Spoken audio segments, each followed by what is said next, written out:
Railway board द्वारा देश भर में 30,000 पदों को खत्म किए जाने के प्रस्ताव के खिलाफ रेल कर्मचारियों में आक्रोश बढ़ता जा रहा है।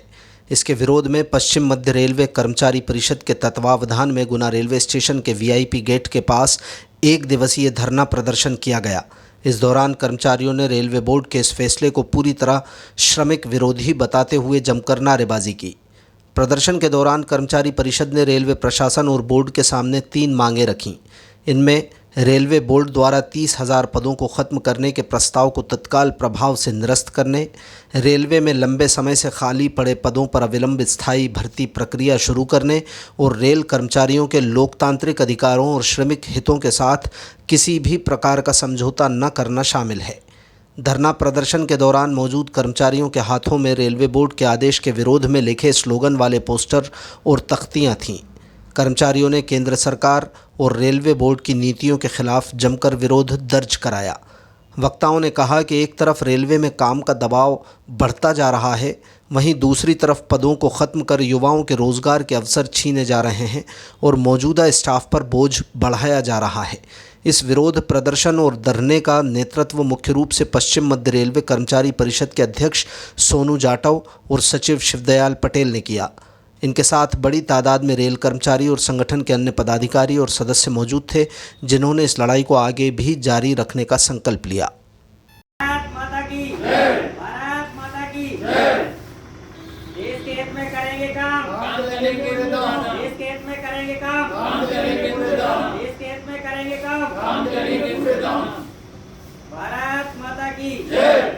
मजदूर एकता जिंदाबाद, मजदूर एकता जिंदाबाद, मजदूर एकता जिंदाबाद, मजदूर एकता जिंदाबाद। देश के हित में करेंगे काम करेंगे पूरे दम, देश के हित में करेंगे काम करेंगे पूरे दम। मेरे प्रिय रेल साथियों, जैसा कि आप सभी को पता है, सभी जागरूक रेल कर्मचारी हैं। अभी हाल फिलहाल में रेलवे बोर्ड का एक लेटर जारी हुआ है, जिसमें हाल फिलहाल में ऐसा कहा गया है तमाम यूनियन के समर्थन से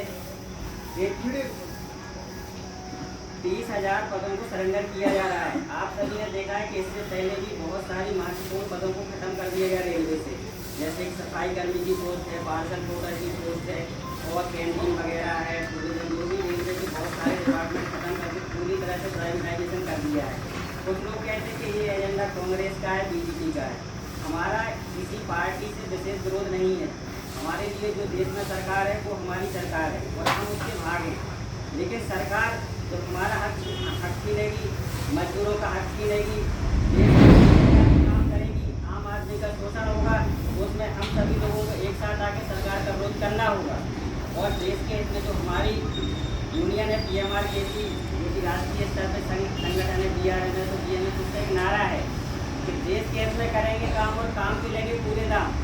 जब जब ऐसा हुआ है कि देश की सरकार अपने दायित्व से भटकी है, जो मुख्य दायित्व है कि देश के हित में काम होना चाहिए, प्रत्येक निचले स्तर तक के आदमी को उसको पूरा प्रॉफिट मिलना चाहिए। लेकिन आप लोग देख रहे हैं कि अभी हाल फिलहाल में भी देश का माहौल चल रहा है, सरकार प्राइवेटाइजेशन के नाम पर कुछ भी किए जा रही है, किसी भी तरह के बदलाव, जिससे रियल में आम आदमी को फायदा नहीं होता है। उस टेंडर के लिए, उस काम के लिए ऊपर से रेलवे बोर्ड से उतना ही पैसा आता है, लेकिन निचले आदमी तक उतना पैसा नहीं जाता। आप सभी लोग जानते हैं, अलग अलग विभाग से आए हुए हैं और उसमें आपने देखा होगा कि आपके यहाँ जो प्राइवेट में आदमी लगाया जा रहा है जिस भी डिपार्टमेंट में, उसको 7,000, 10,000, 12,000 रुपये दिए जा रहे हैं। और एक नया तरीका है कॉन्ट्रैक्ट बेस सर्विस, कहीं एक्ट अप्रेंटिस के रूप में, कहीं संविदा कर्मी के रूप में। उनको की पूरी तरह से जो ठेकेदार है उनको चूस रहा है और उनका पूरा सपोर्ट कौन कर रही है? सरकार। क्योंकि सरकार से कुछ नहीं छिपा है। आप सभी लोग जानते हैं सरकार को जो चाहे वो कर सकती है।